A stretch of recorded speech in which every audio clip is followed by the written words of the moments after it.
Hello and welcome to a very special bonus round of Retro Encounter, the RPG fan podcast that is not about current events, not about RPG music, and is about literally anything else. My name is Mike Sollosi, I'm Monsoon on the boards, and I'm your host for today, and I'm joined with two superb co-hosts from the RPG fan staff. First, Robert Fenner. Hello, Towns Carmarty on the boards. Glad to be here. And Peter Triezenberg. Hello there, I have Fury on the boards. It's been a minute since I've chatted with either of you guys, I think. It's good to be podcasting again, guys. Yeah, it is fun. Absolutely. Right on. So, anyway, it is the last week of December right now. People are traveling, making plans, celebrating various holidays. There's a lot going on, but the consistent part of it is that it is cold on the northern hemisphere. People are, out in the snow, away from the snow, Don't remind me. Right, yeah, poor Peter. Like, you lives in Iowa, grew up in Michigan. You dealt with plenty of snow over the years. I can't get away from it. But my best friend was in Buffalo, New York, for 3 years of a graduate degree, and visiting him even in October wasn't great. But anyway, so there's a lot of snow all around us now. If you live, north of the tropics, so. I don't know about you guys. I just got soaked by the rain about 15 minutes ago. Oh. So I spent over 30 minutes chipping ice off of my car one day earlier this week because DC had freezing rain over the weekend. It was nice. Yeah, so it was great. It was like a 1/4 inch thick just sheet over my entire Honda. It was great. Oh joy. So there's snow happening all around the world. And so we thought we'd talk about some wintry, snowy, icy RPGs. Or at least the snowy, wintry, icy parts of RPGs. So, I guess to get the story kicking off, winter RPG was a term thrown around a lot for a game that came out earlier this year that I think, Robert, you mentioned that you played. Did you play I Am Setsuna? I have, yeah. Okay. Yeah. Anything else you want to say before I... No. I played it for 5 minutes at E3 and thought it was pretty neat, but I didn't. Okay. But I only got a very small slice of the game, so but I have not played it meaningfully yet. Mm-hmm. I Am Setsuna. It's undoubtedly a very striking game in terms of audiovisual presentation. And I personally am a big fan of any snowy towns or areas in RPGs, so I was pretty thrilled to see that a game coming out in 2016 from Square Enix was entirely made up of snowy areas. So I've been trying to write something for a little while now, which is delayed, but look for it in the future about my gripes with I Am Setsuna, and that's that it's too referential to the genre of RPGs rather than attempting something new. But I can't deny that its world is a pleasure to walk around and to listen to. It's got this, one of the main draws of I Am Setsuna is its piano solo soundtrack, which it's very light and very solemn, and it has this very wintry. It really complements the wintry feel of the snowfields and towns of snow-covered roofs and that sort of thing. But you felt a little by all let means, down. I should like it. I don't like it. Yeah, Setsuna was one of those weird cases where I beat it earlier when it came out, and so it was one of those weird cases where I admire its dedication to visual cohesion. Yeah, it's stylistically a really interesting game. I don't think it. But in terms of what it set out to do, if by what it set out to do, it set out to be a traditional RPG that mimics Chrono Trigger. Yeah, okay, it's pretty all right at that. But in terms of telling its own story and kind of giving it its own it only succeeds on the audiovisual front. But it's a flawed project. But I'm hoping that company, that Tokyo RPG Factory, will get to make another game and hopefully capitalize on some of that promise.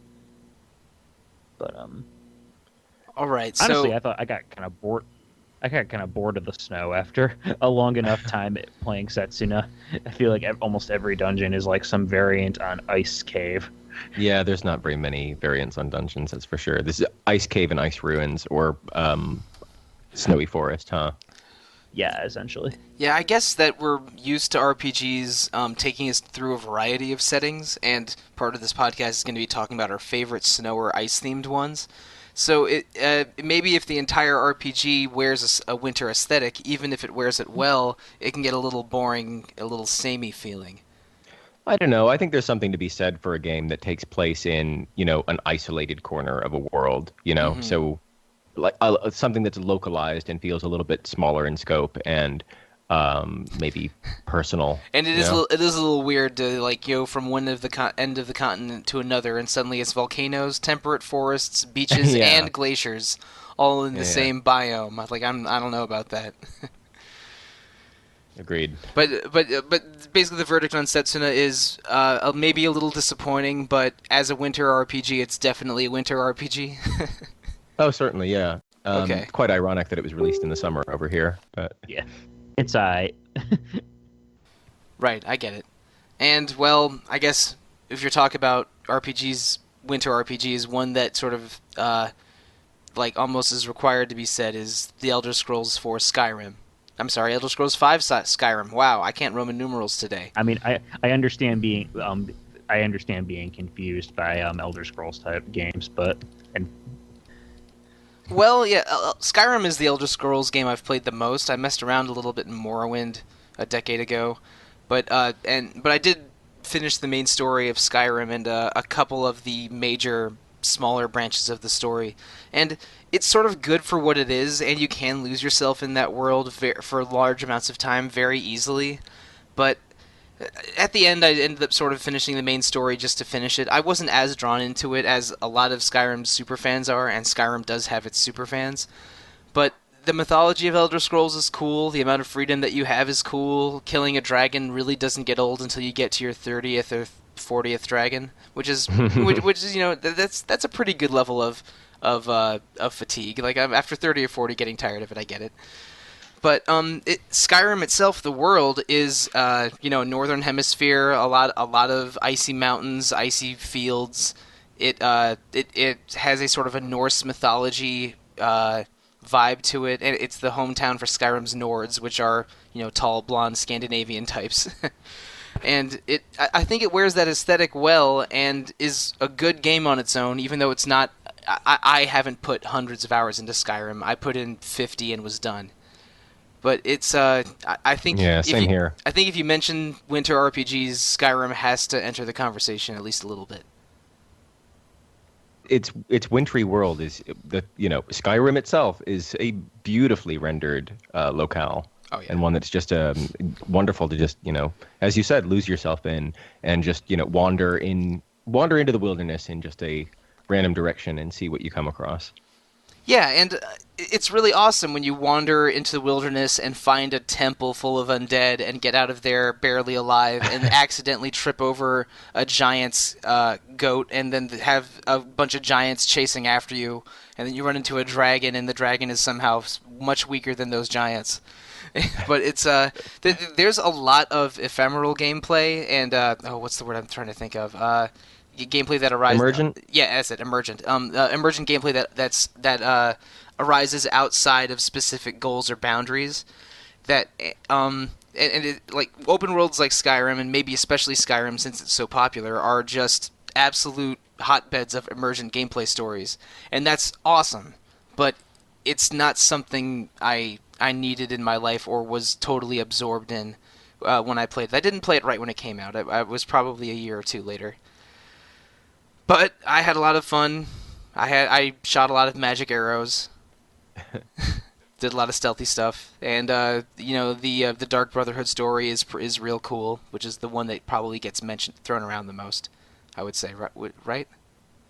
Yeah, that I think the Dark Brotherhood story in Skyrim is particularly notable because you carry out some assassinations that sort of affect the politics of the world in a major way, but it's this little optional side quest rather than being a big set piece. I Yeah, think that's a really interesting approach. and other than the quest where you are literally fighting for the independence of Skyrim or fighting to quell the independence movement of Skyrim, other than that one, it's the most political side quest in the game, and Hmm. got me much more uh, connected to what is happening in the larger story of Skyrim than the other quests that are about those Daedric beings and stuff, because it like I, doing that Dark Brotherhood quest sort of got me noticing that, oh, these games aren't back to back to back, they happen decades apart from each other, and there's new dynasties and dominant races in the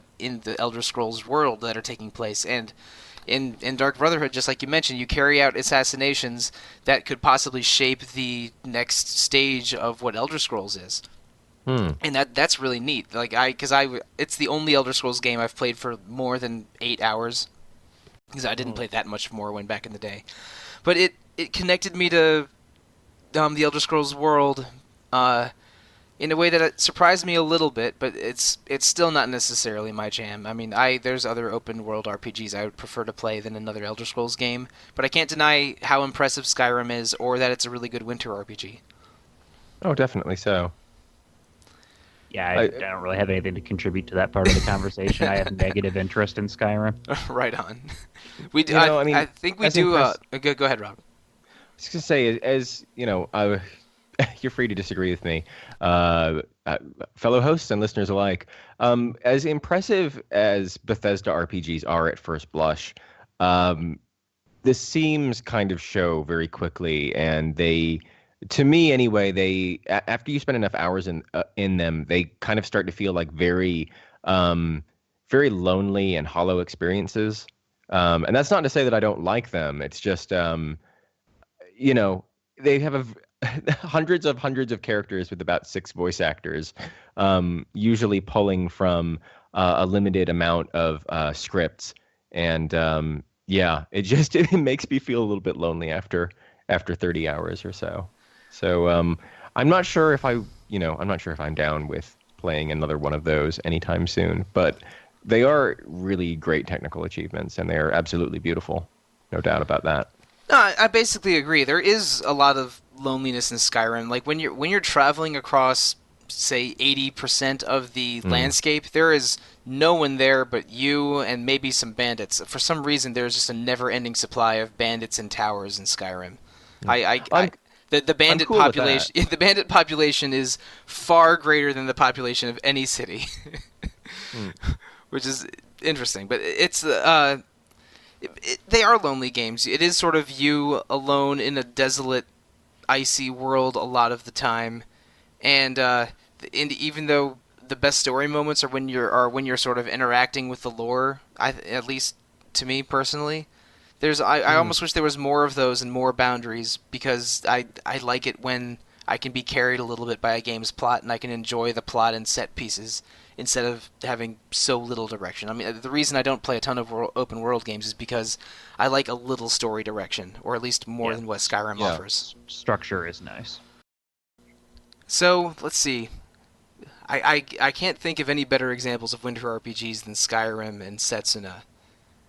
So, I like to throw Parasite Eve out there for oh right, consideration. yeah, uh huh, We did a podcast on that a while back, but almost I exactly a mean, year ago. yeah, Hmm. it's the diehard of video games. It's a game that takes place on Christmas, and that makes it a holiday piece, even though it has nothing to do with the holidays. Um, but the Parasite Eve's whole world is New York in the middle of winter. Yeah, that's the absolute truth. And I guess you really get more of a feel of the winter in cutscenes, because most of the action in Parasite Eve takes place indoors. Yeah, the only What is that trek environment I through can Central really think Park? of that took advantage of it Yeah, was the Central Park. All yeah right. Central Park Zoo and a couple isolated segments. But now I remember the opening video of Parasite Eve vividly, because it may have frightened me a little bit when I was 14 or 15. but It's a freaky scene. yeah, but at least for part of it, it shows sort of a nice snowy skyline of New York City. That's true. Hmm. So yeah, that's always one. And I it's such a short game, but I feel like it's actually kind of worth playing around the holidays. Like, Yeah, I mean, around the holiday time, I mean, this is maybe an obvious thing to say, but a lot of people enjoy, watching December or holiday themed uh, television or film or books or games, and there aren't a ton of those in video games that are just sort of holiday games straight up. But for RPGs, Parasite Eve definitely counts. Hmm. But I mean, typically more in RPGs, you're used to seeing a variety of locales, and maybe one of them is snow or ice or winter themed. So, do you? I guess Robert, does any one of those stick out as a particular favorite of yours? Oh gosh, I had to assemble a little list here I, because I, I did just too. about every time you see every time I see a snowy area in an RPG, it just inspires this it inspires this affection from me. But some of my favorites, I'll go with a more well-known. I'll go with a more well-known example before I dive into the depths of obscurity here, and that would be the Viceland area of Saga Frontier 2, which is already an extremely gorgeous hand-painted and watercolor game.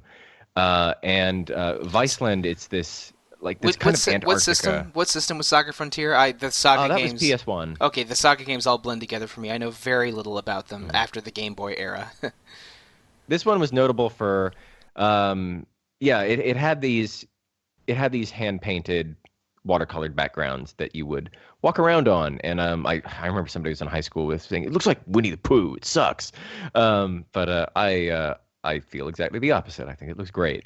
If it looks like Winnie the Pooh, that's fine with me. this is Um, Saga Frontier 2, right? Not that's right. yeah. Yeah, the first game is this weird hodgepodge. Yeah, Saga Frontier 2 I've always wanted to play because it looks gorgeous and that soundtrack is it's really really good. Yeah, Hamauzu's first big one for Square, I believe. And he's doing fantastic things right now for Square Enix, Mm. I should say. Because he's involved with the Final Fantasy XIV soundtrack, which is dope. Yeah, it's real good. I think he did most of 13 as well with that trilogy, Yeah, aside from some of the remixes. he worked on all 313 trilogy games. Think he did World of Final Fantasy recently. Oh yeah, that's right. Yeah, I proofread Samer's review. I noticed that was Hamauzu one. I got twisted around. He's the 13 guy, not the 14 guy. I'm mixing them up, but he is real good. And these images that I did a quick Google image search on for Saga Frontier 2 look great. It's almost the sprites kind of look like Final Fantasy Tactics, but the backgrounds do look like like storybook watercolors that are Yeah. really pretty. And I guess the PS1 era was really a golden era of pre-rendered backgrounds because Yeah, totally. because they don't really do those because they're more labor intensive and don't really fit in as easily to what a modern AAA RPG has for backgrounds. But I kind of miss that a little bit. Like when I played Bravely Second earlier this year, there was I love the city backdrops in that game because even though it changes perspective and is sometimes a little weird to navigate around, they all look gorgeous. Mm-hmm. And cranking it back a little bit, one winter area I really like in a recent RPG is Bravely Default when you visit Eternia for the first time. It's a It's cool. yeah, it's a really it's it's a pretty normal snow town, but it has really pretty town music, and also the part of the theme of Eternia is that it has incredibly high technology, especially medical technology, where people can preserve themselves and almost live forever.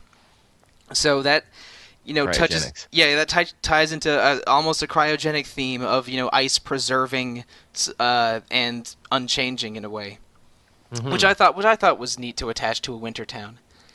Even though you aren't in Eternia for terribly long in default or in Bravely Default or Bravely Second, but I like that town music, and Mm. I Yeah, I mean just wish you'd spent more time there. Yeah, it's a brief time at the end of Bravely Default and at the beginning of Bravely Second before you start repeating things. So Peter, what do you have a favorite or a memorable snow or ice area in an Yeah. RPG? Oh, Dad. Oh, for sure. One that definitely sticks out in my mind is the Snow Peak area from Twilight Princess, The Legend of Zelda. Um, Hmm. both the dungeon itself, Snow Peak Ruins, is probably one of the most interesting 3D Zelda dungeons. I, How it's kind of like an ancient mansion. I Uh, agree with that, both in how it looks as an ancient mansion and how they frame it as like a side quest to make a stew. yeah, that's I'm really sorry, fun. a fetch quest, not a side quest. I should have mentioned. No, but it's true, and that's really that's always really that's really entertaining, and it leads to how they kind of play around with the dungeon design. Like you're looking for this how it's segmented into. You're looking for a certain key item the entire time, which provides the main like thorough the quest line of that dungeon. But each segment of the dungeon ends up kind of funneling you towards a new ingredient for Yeto's soup, and the result is just really entertaining, and the whole thing is fun, and you get and but the area I really like the area, and not just because you get to snowboard against a yeti. Mm. um um the music in particular, I used to play the Snow Peak Ruins music on repeat to help myself go to sleep. That track is really pretty, and the whole area just kind of has this, I don't know, like Twilight Princess in general. I think has a really good sense of melancholy, and Snow Peak for some reason that always struck out to me as just, yeah, this place is just kind of like sad and windswept, and the music's gorgeous, and I shouldn't I shouldn't climb down this cliff because there are wolves that are going to bite my face off, and that's probably in terms of snow levels. I think that one probably has had the most impact on me. I don't know if I want to say exactly how it works out, uh, but in the Snow Peak Ruins dungeon, the way that you get your heart container at the end of the dungeon Yeah, is maybe the most entertaining and unique method of getting a heart container in Zelda history. It's great. it's Uh, pretty fun. have you played Twilight Princess, Robert? I have. I played it on GameCube, Okay, and I no that's longer how I have played it my as copy well. of that. This is very I never got as far as Snow Peak, so I have been thinking about picking up that Wii U copy, and I think I might have to do that before too long. Yeah, I think we yeah, I think have. it's worth it. Need I that version. Yeah, Snow Peak is in the second half of the game. I don't know. Mm. I don't know I what gave up at the Water Temple, like It's the people fifth do. dungeon. the. Yeah, I think the Water Temple was third, and this one's fifth or sixth. You said fifth, Okay. Peter. Yeah, Okay, yeah, it's yeah, right after the sand one. right. I think Twilight Princess's greatest strength is its dungeons. I think it's almost all of them are unique and interesting, and Snow Hmm. Peak Ruins is maybe the most, if or one of the most memorable of them. And I generally enjoyed Twilight Princess as I played it, but it's not a favorite Zelda of mine. But Snow Peak Ruins is great, and I love those crazy Yetis and in their mansion. Yeah, just a fun area. But one other series that typically has a lot of that will have a snowy area in every single one of its games is the Tales of series, which Yeah. we haven't talked about much on Retro Encounter yet. We may do a Tales episode sometime in the distant future, but I don't know when that'll be. But I'm in particular I'm thinking of Tales of Fantasia and Tales of Symphonia because Symphonia came out I don't know 8 or 9 years after Fantasia and is a 1,000-year prequel to Fantasia. Hmm. But both games have really memorable scenes in snow villages right in the last era of the game because in the town of Arley in Fantasia you get is right before you challenge the castle of the final villain and you see character arcs play out and character motivations come to light and it's just a lot of really good drama that's sweet and positive drama and not dark weird drama Hmm. take place. And in Flenoir, in Tales of Symphonia, at roughly the same point of the game in Fantasia, you have a similar scene take place, but it's between Lloyd and the character he has the highest relationship status with. Who did you get your first time through? I got Sheena the first time through, Mm. but I I got think Genus. I think it's really easy to fall into a Colette hole and have her just sort of default into that spot. Okay. And there's one I don't know if I should spoil it or not, but there's one character where uh, who will leave your party permanently if that character is not the number one spot at that point in the game, or Big Daddy. a little earlier in the game. Yeah, that one. But it's so like, and I know that at least fans will all fans that have played it multiple times will try to get specific Flanoir scenes. But I've only played Tales of Symphonia once, and I got Sheena. Yeah, same. I've only played it once as well. I don't know how I ended up with Genus. Yeah, I've never played it. I've seen the anime clip of the snowy village, and it always looks pretty neat. But yeah, my experience with Tales is kind of lacking. I played Exilia and hated it, so I'm not sure that really gives me credence to talk about Symphonia is it. way different. Yeah, I stopped playing them right before Xillia. I've played five or like 6 or 7 of the older ones, but I think the most recent one I finished was Vesperia. And in a way, they're paint by numbers RPGs because they like check every box of JRPG tropes with your teenage protagonists, and everyone has a different hair color, everyone fits a different role. They have silly made up words for magic systems in each game. You go, sometimes it gets a little dungeon towny. What was it Hideo Baba said? The supervisor of the series, that they're like gumdrops. They all have different flavors, but they're mostly the same. Yeah. Imagine saying that about something that you're like the head producer of. Yeah, and for a while, the timing worked out. In the 2010s, it seemed like that we were getting a new Tales game every year, and We were for about yeah, 4 years. Yeah, and we were maybe feeling the series fatigue on it a little bit. But I'm not going to deny it. Like, I think Symphonia is an okay Tales game, not one of the best or one of the worst, but it's a lot of people's first Tales of game because it was very successful on the GameCube. And I think part of that might be because the GameCube had 4 controller ports and a lot of popular multiplayer games. I was going to say because the GameCube had like no other RPGs. Yeah, It had Bet and Kaidos and Skies of Arcadia Legends and maybe Pokemon Coliseum if you're being generous. Paper Mario: Thousand Year Door is awesome. I forget Paper Mario. But it's but yeah, like it was very popular on the GameCube, and I think it was a lot of people's first introduction to Tales. I think it's one of the better Tales games, personally. I don't know. I would put Fantasia, Eternia, Vesperia, and Abyss ahead of it immediately. Sure. Probably more if I thought harder. I mean, it was the very first of those fully 3D ones, so I don't know. Yes, I think it was. It was because was it after Rebirth or before Rebirth? But Birth. It was before. But and also Rebirth wasn't full 3D either. Yeah. That's correct. That was a Team Destiny one. Yeah. And plus, but gameplay-wise, I think Symphonia is manageable. Maybe it gets a little better in the remakes, but I haven't played those. But I find it a little hard to go back to that GameCube version because I really want a free run for my Tales nowadays, and that wasn't introduced until Abyss. Mm-hmm. At least for the 3D ones. But no, Symphonia is pretty good, and I think that like if you compare the Arlie scene in Fantasia with the Flanoir scene in Symphonia, and since those games are direct sequels to one another, it's an interesting comparison. Definitely so. Well, if we're on the topic of Tales, I'd like to mention my personal favorite Tales game, which doesn't hold up too well today due to clunkiness of the PS1. That's Tales of Destiny, which begins in a really lovely little snowfield.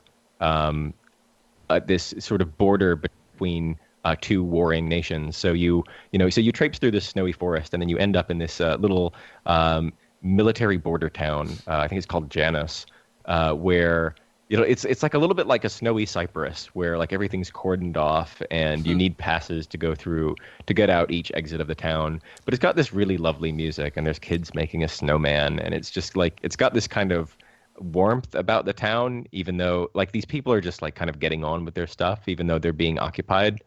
And I always thought that was just like a really nice opening moment for that game. Yeah, Tales of Destiny is interesting. It's the maybe a recent one past it, but for a long time it was the most popular Tales of game. It had the highest sales in Japanese Tales for at least the first 10 years of the series. Ladies love Leon. Yeah, no, Leon always is into the top 3 or 4 of character pools. But weirdly, I don't like it that much, but a lot of it is because of that clunkiness. It feels slower than Fantasia, which was a Super Famicom game that came before it. and Yeah. and definitely slower than Eternia, which sped up combat quite a bit, and it was the first Tales game that really let you do mad air combos. But it's almost like it's like one of the worst playing Tales games, but has one of the best stories and some of them and a really really good cast. So I understand when people like it. It's just I found it difficult to play purely for gameplay combat reasons. Yeah, I mean, the combat and the load times between battles are really what hold that game back. But I mean, why I liked it is because it tried all these sort of like weird Namco referential things that I really appreciated. Like at one point you play, it's basically Galaga, but with boats. And the bonus dungeon of that game is the Tower of Druaga, Yeah, which is a pretty lot much of laid out the same way. a lot of the Tales games do that. I think there's Yeah. Klonoa costumes you can get in Tales of Yeah. the Abyss and Vesperia. Abyss lets you play Dragon Buster as well. In Tales of Fantasia, the very first one, you collect Tower of Jiraga armor and oh shoot, what was that Valkyrie game that they made? Legend of Valkyrie, Yeah, Valkyrie yeah, did yeah, weapon sets. yeah. There's also Legend of Valkyrie armor and weapon sets. So like the Tales games are always wear their Namco badge very proudly, and Sure. it is cool when you get to see different cameos and things like that. In later and Tales games famously let you dress up as previous Tales characters. Yeah. I know I got the when I didn't get very far in Zillia, but you do get Stan and Cress costumes. Stan's the main character of Destiny. Cress is the main character of Fantasia. And when you equip them to one of the main characters, it changes the battle music to that game. Yeah, that was So fun. That's there's kind a of a neat touch. yeah, the Tales games have a lot of neat touches like that. And if you're the deeper you are in the fandom, the more you enjoy the newer ones, and that's terrific. But again, Destiny not one of my favorite ones. I'm really upset we never got the PS2 Destiny remake, which looks awesome. That looked really good. That would Or and the it, Destiny sequel. Right? Yeah. Yeah. Destiny 2 with Stan and Rudy's kid as the main character, right? Yeah. Yeah. Kyle, I think his name is. That looks good. That one's. I remember I saw a video of that one. That one has a really strange MP magic system that didn't really make sense to me. It's kind of like what Tales of Graces did, except if you just coded it in 2001 PS2 Yeah. technology. I think it's quite similar to Rebirth, if I'm remembering correctly. Kind of like Rebirth, but running on Eternia's engine. It was It's like a half step between those two games. Rebirth, another one I totally don't get what's going on when I watch videos of it, but I haven't played it. I think that one's pretty snowy as well, but I haven't spent enough time. All I really know about Rebirth, and this is a dumb thing to comment on, is that the main character's name is Vague, and the character and his girlfriend that he's always trying to rescue is named Claire, and so it's a play on words of vague and clear, and they shout each other's name at each other a lot. Oh, man. So yeah, you can. There's some unintentional comedy there, but I haven't played Destiny 2 or Rebirth. So yeah, another snowy thing. I've got one that I really like, and I cannot remember the name of this place for the life of me. Maybe we can help. Okay, so in Chrono Trigger there was a deleted area that there's this track of it on the soundtrack that's like Singing Hill or something like that. It's Singing Mountain, and it is and it was I think it was supposed to be a snowy mountainous area in the prehistoric time, I think. Yeah, and what ended up happening was that they added it, they made it and added it to the DS version, so it actually is playable in that version of the game. Whoa, I didn't know anything about this. Which was the first version of the game I played, and it's awesome. Like that music is great. They had to redesign it a little bit, but they basically made a new Singing Mountain area in the place in the map where it was supposed to be 10 years earlier for the on the Super Nintendo. But Which is great. It's just awesome. Like I love those kinds of like little in development stories you get about games, just learning about cut content and stuff like that. And the fact that the DS version of Trigger, it goes to some length to connect Trigger to Chrono Cross in a really interesting way, but it also includes the Singing Mountain area. And yeah, that was a nice little thing to find on my my New Game Plus run. One of my many New Game Plus runs. Yeah, well, I mean, Chrono Trigger is my favorite game of all time. I could talk about that game forever. But is a phenomenal one. Mm-hmm. And I love it. I need to get that DS remake. It's pretty good. And it lets you switch between the PS1 cutscenes or the Super Nintendo cutscenes for how they're presented, because the PS1 had anime cutscenes for certain parts of the game, which Yeah. which are sometimes good, sometimes not as good. It has better load times than the PS1 version, like that's hard. But a lot of the extras, both the post game stuff and the Singing Mountain stuff, is pretty cool. Um, Yeah, that post game dungeon, that's it doesn't look too appealing to me. Like no, it's a Toze port, and they put the same post game dungeon in all of their ports, where like oh you walk down a hill and then you're in a library, and like I've seen it so many times before. yeah, it's kind of the Final Fantasy V thing where you just keep recycling settings that you've already been in throughout the game. Yeah. Um, I think they might have even done that in their port of Final Fantasy V. I think they added a post game dungeon that was exactly like They that. did, yeah, with NUO. Yeah. Yeah. God, and trying to explain the differences between NUO and X-Death and Thousand Years Ago and World Between the Void gets a little confusing. I've been on Void. I did forum clarification arguments about that 15, 20 years ago. Because you are that big of a nerd, and we Yeah. love you for it. Yeah, But you know what? yeah. It's optional. I shouldn't be complaining about an optional bonus dungeon. No, So, but good no, on you, Toze. It's nice that you've offered it. yeah, the DS version of Chrono Trigger is good. The translation's good. There's a lot of it's full featured. The new side quest and the ending stuff isn't it's not offensive, but it's I don't think it's as good as the main game stuff. And that Singing Mountain quest takes a long time, and it's there's a lot of going back between two specific time periods, and it can get a little confusing as to what the next thing to do is.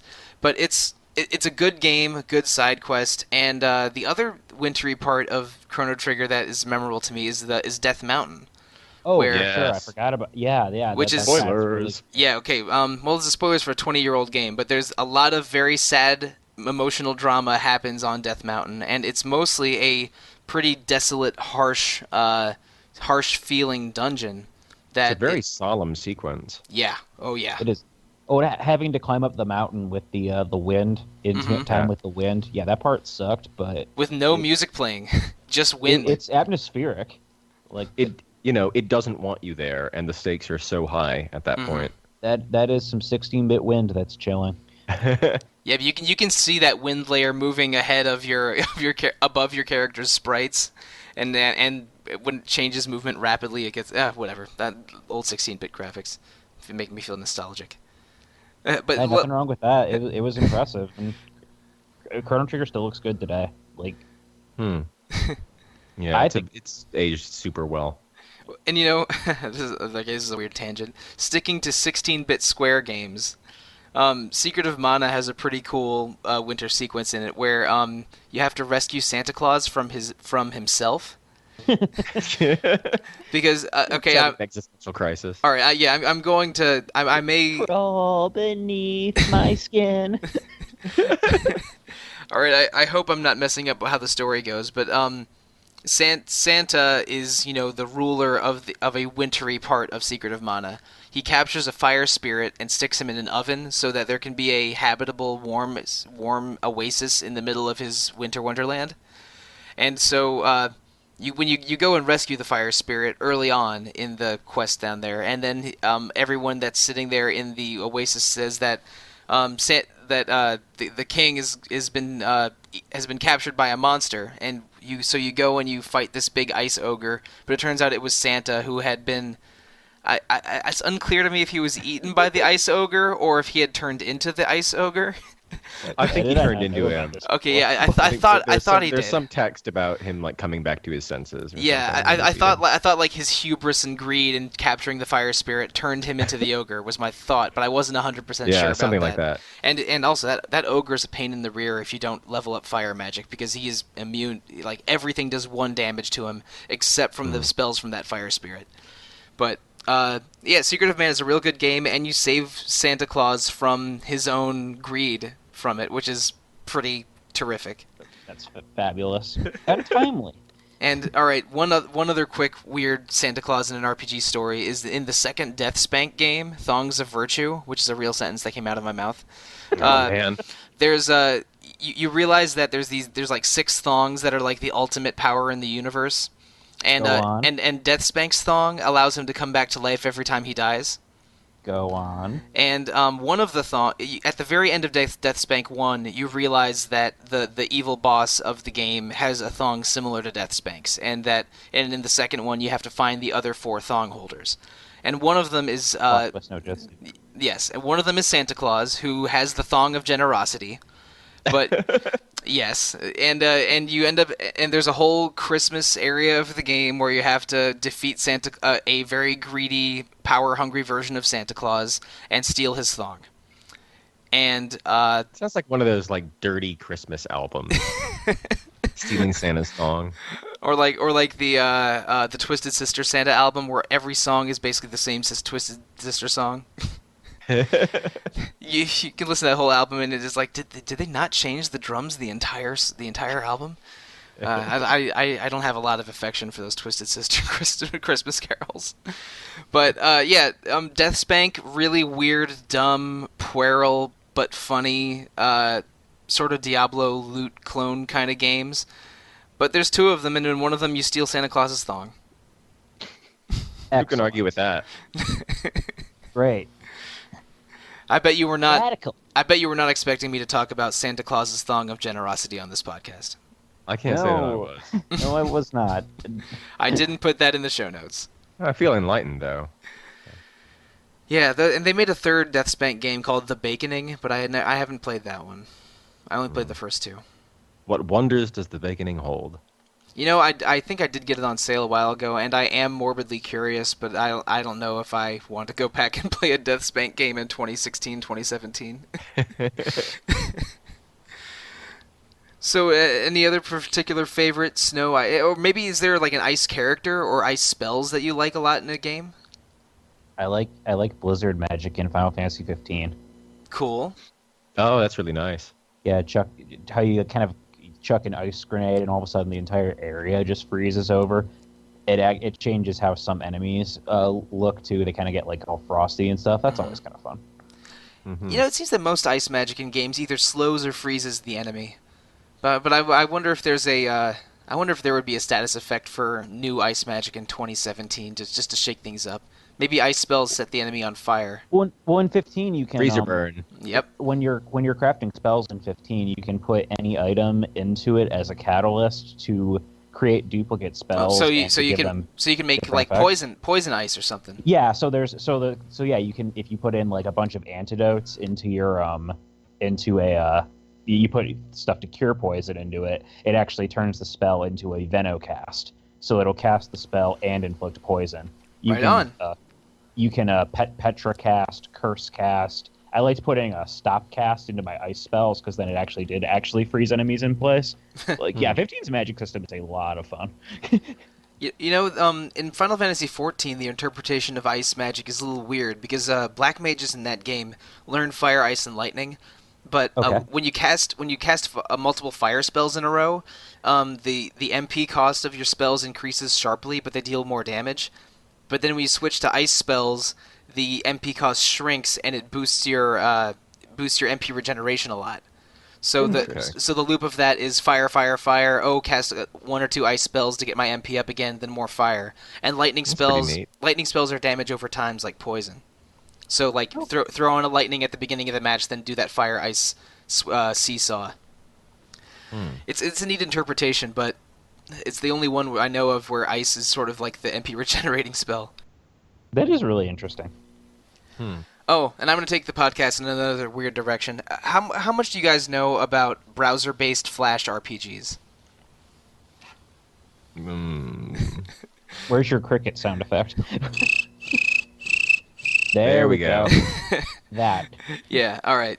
Well, in college, there's a short series of Flash RPGs called Sunny, and that's Sonny, about a man who wakes up as a zombie and is suddenly being chased by anti-zombie military, and that's basically how the story begins.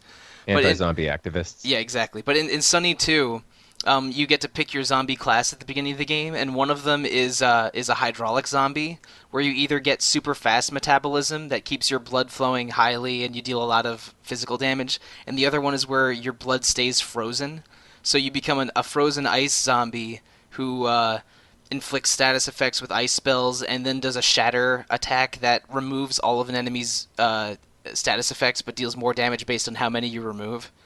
So it's another cool variation of a caster, except it's an ice zombie that shatters ice spells.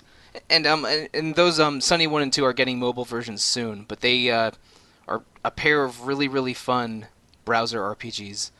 Okay. Maybe worth checking out. They've probably aged poorly. I haven't played them in at least a few years. But if you go to Newgrounds or Armor Games, you can find them. Yeah, sounds okay. I guess I've got one last one. Oh, hit me. And it's not a character or spell. It's just another locale, like we've been talking about, and that is the Telenet game Exile, which is set in our world during the time of Crusades. Your adventure takes you to Mount Koya in Wakayama Prefecture at one point, which is the home of Shingon Buddhism. And you explore the grounds as this sort of, like an RPG town from a top-down perspective, and everything's covered in snow. And, you get these little footprints behind you, and same with these Buddhist monks who are walking around. And it's got this sick kind of hip-hop beat. And the dungeons in this game, they take place from a side-scrolling perspective, and so you enter Kongabuji Temple at the center of the grounds, and you see this kind of like gentle snowfall through the windows, and it's light inside and it's slightly darker and more overcast outside, and it's just a really nice effect in this use of colors and contrast that I find probably one of my favorite segments in that game. But the real Mount Koya is a World Heritage Site, and it looks really gorgeous. I'd really like to see it in person one day. Oh, neat. Okay. But I didn't know about it until I played this game as a kid. Speaking of locations in Japan, I mean the Persona series has wintry moments in several of them. In Persona 2, it's unclear what time of year it's taking place in. But when you go up, but in Innocent Sin, when you're going up the mountain before the fifth character leaves your party, that's definitely a snowy segment. But the Grand Cross astrological event in which that game takes place happened in August, so it's unclear if that game takes place in August or December. But there's definitely snow in it, and both in Persona 3 and 4, there are parts of the game where you're surrounded by snow all around, and it gets quite wintry. But in Persona 4, the December stuff in that game is evil beige snow of nihilism. And but then after you beat the December boss in the Vita version of the game, you play a late winter January-February segment that is really beautiful and snowy. And the song that plays in town during that is oh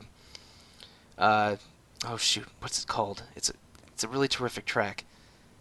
I don't remember. Pop it in the show notes. Yeah, maybe I will. But it's like that section of Persona 4 is mostly cleanup because it basically gives you an extra month and a half to do new content and clean up any social links you missed. But it makes the game, it gives the game a little bit of extra legs, and you get to go to a ski lodge for a vacation, which is fun. It's sort of amusing, like just make sure you don't pizza when you're meant to French fries. Yeah, yeah. Naoto doesn't know how to ski, so she has to learn the pizza French fries business. And Yukiko is an extremely skilled snowboarder, but doesn't know how to stop. It's a little. It gets into some anime comedy during the winter segments of Persona 4 Golden, but it's good. I love that game to death, even in spite of its flaws. It's a good one. And I would like to get some clarification from Atlas on when the hell in 1999 Persona 2 is supposed to take place. Because is it meant to take place in 1999, or is it a couple of years in the future? I know it's around the time of the millennium. I'm pretty sure it's 1999 because that Grand Cross in Innocent Sin was a real astrological event in 1999.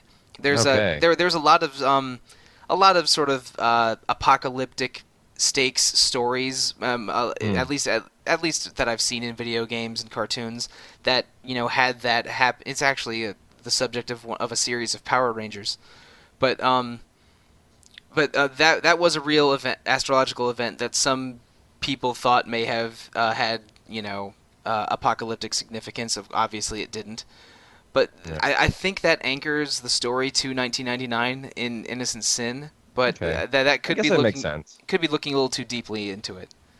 I don't know because they didn't say when the first Persona was set. I think it was just meant to be the year that the game came out, which was 96, and Hmm. Persona 2 is 3 years ahead of that. So you're probably right. But I think that fits. But also, Persona 3 and 4 deliberately take place a few years after their release dates. Yeah. Because I think Which is Persona, now like 7 years in the past. yeah, I think maybe it's because it was delayed so many times. But I think Persona 5 is supposed to take place in 2015. Even though it's going Okay. to be a 2017 game. I'd have to check the materials, but yeah, the Persona games, a lot of them have winter scenes in them. I look forward to seeing what Persona 5 does, especially, the whole winter in Tokyo thing. Yeah, yeah, I haven't thought about that. There's got to be some kind of Christmas or Valentine's event in Persona 5. I'm assuming. I've been trying to avoid story Yeah. spoilers as much as I can. I'm, That's I'm one of the things that I really liked about Snatcher. It's not an RPG, but it's within the site's coverage. That's a Christmas adventure game, hunting down the evil robots just before Christmas. So, the town is all decked out, and somebody's dressed as Santa Claus selling tissues, and it plays Jingle Bells when you're downtown. It's really pleasant. Is Snatcher Hideo Kojima? What am I thinking? It Is that what is, yes. Oh, right. Okay. Did have the right game. speaking of being decked out in decorated areas, a lot of the MMOs going on right now are going through their winter-themed celebrations. It's Wintervale in World of Warcraft and the Starlight Festival in Final Fantasy XIV. But there's people are that all of the major town areas are decorated. There's some kind of optional wintry side quest that's available in both of those games. Hmm. I've been getting some snowfall in Neko Atsume. Yeah, exactly. Yeah, it's neat when games have like little holiday themed content coming to them. Yeah. At least when it's tasteful and fun. Like there's let's see, Red Dead Redemption, Infamous 2, and Sleeping Dogs all had Halloween DLC that were among the best parts of the game. And I'm playing FF14 now. Some enemies are dropping confetti and decorations that I can throw around in my little house. And there's a pretty cool winter area in FF14 called Korthas, which is where one of the major town areas is located in Heavensward. And it's just a cool ice area in general, but maybe not one of the most cool. But if you want to talk about Final Fantasy winter areas, I think that the best two are Mount Gagazet in FF10 and Nourish in FF6. Yeah. Those, Nourish had a big effect on me the first time I saw it. both of those Yeah, are oh, hugely memorable and important places in 6 and 10. Yeah, Nourish especially is really impactful. It open. I mean, obviously it's the game's opening. It's meant to strike something in you. Yeah, the scene with the three Magitech armors marching through the snow with Nourish appearing in the distance and Terra's theme playing, it's a classic. These gorgeous little touches, like the steam rising from the vents as you walk through the streets. Mm-hmm. God, Square, if you ever re-release 6 again. Sorry, please don't- Peter, I talked over you. No, it's okay. I hope if Square ever re-releases 6, please don't ruin it again. That mobile port is an atrocity. Oh. I'd like to see that GBA port be more widely available, since I would too. I had an accidental bootleg cart which stopped working. Yeah, I don't think this is an unpopular opinion or a new opinion, but if they were to take that GBA port, fix its few small technical issues, and give it an up-res graphical update similar to the PSP port of FF4. Oh yeah, that would then be you stunning. would have like automatically definitive version of 6. Yeah, exactly. That would be incredible. I would play that on whatever system was available, but I don't know if Square is that interested in doing it because they contracted out those ports of 4, 5, and 6 that appeared on mobile and Steam, and the sprites in them look awful, and the colors look washed out. which is no good. Even though those games are still good, but I don't know, it's not quite the beautiful Narsh in the snow that I want. It was Matrix who did those ports, which is really surprising to me because they have such a history of doing Borscht, get off the keyboard. Sorry. They have such a history of doing wonderful 2D art, like in Alundra. Final Fantasy IV Heroes of Light looks really nice as well. And for the uninitiated, Borscht is Robert's cat, and he is not eating borscht and spilled it on the keyboard. Correct. Right. But yeah, it was a real shame to see Matrix do such a hatchet job on what could have been some very, very nice re-releases of some classic RPGs. Needed some TLC, but it was just kind of a quick buck thing, it seems like. Mount Gagazet is a great area, though. Yeah, that let's talk about that. That Ronso rendition of the Hymn of the Faith is an all-timer. But even when that song's over, the Mount Gagazet music is great too. There's so much good winter RPG music. I'm gonna have a hell of a time picking the intro and outro of this episode. Yeah, I don't know how. At this time, I don't know what's gonna be, but I guess listeners will have at least heard the intro by now. But the outro is a secret. Well, it's a secret because I haven't come up with it yet. But the Gagazet's a really good winter area. It has what I think is maybe the most memorable and interesting of those Seymour boss battles on it. Because that battle has the second best lead up of all the Seymour battles. And it's weird and dark because he implies that he murdered all of the people that just helped you on his way to find you. Yeah, that whole thing where he's just like the last Ronso is pretty chilling, and then 10-2 comes along, and it's like never mind, they fine.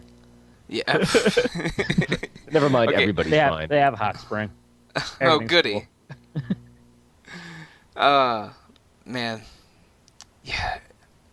I love a good winter segment in an RPG. It's usually in the second part of the game, and because I always think of I don't know, like in both of the first two Paper Mario games, the winter area is the second to last area, but whenever ice stuff comes up, it's in a way it's a matter of course since it's a very common theme when a game is divided into segments and themes. But there's something special about them. For sure. They're always a change Agreed. of pace. They're always a change of pace. A lot of the time, there's great music and atmosphere. Well, But everybody loves a snow day. oh yeah, it's a great way to shake things up. So, I don't know if I have anything else to add. Are you guys good? I think that covers it, yeah. Right. Well, thank you so much, Peter and Robert, for joining me on short notice in late December to record this podcast. And thank you, listeners, for listening to us for a full hour on today. I should do a little bit of housekeeping. The next episode of Retro Encounter is going to be our year-end episode. It takes place in the middle of a week that is full of year-end RPG fan content. We're going to have editors present their top 5 RPGs of the year. We're going to have both site and fan-voted categories for a variety of year-end awards, including RPG of the Year, and you can probably figure out some of the other ones that'll appear there. I know there's going to be a year-end episode of Random Encounter as well as Retro Encounter, and they're in the planning stages of Music of the Year, but that's probably going to not show up until January or February. Mm-hmm.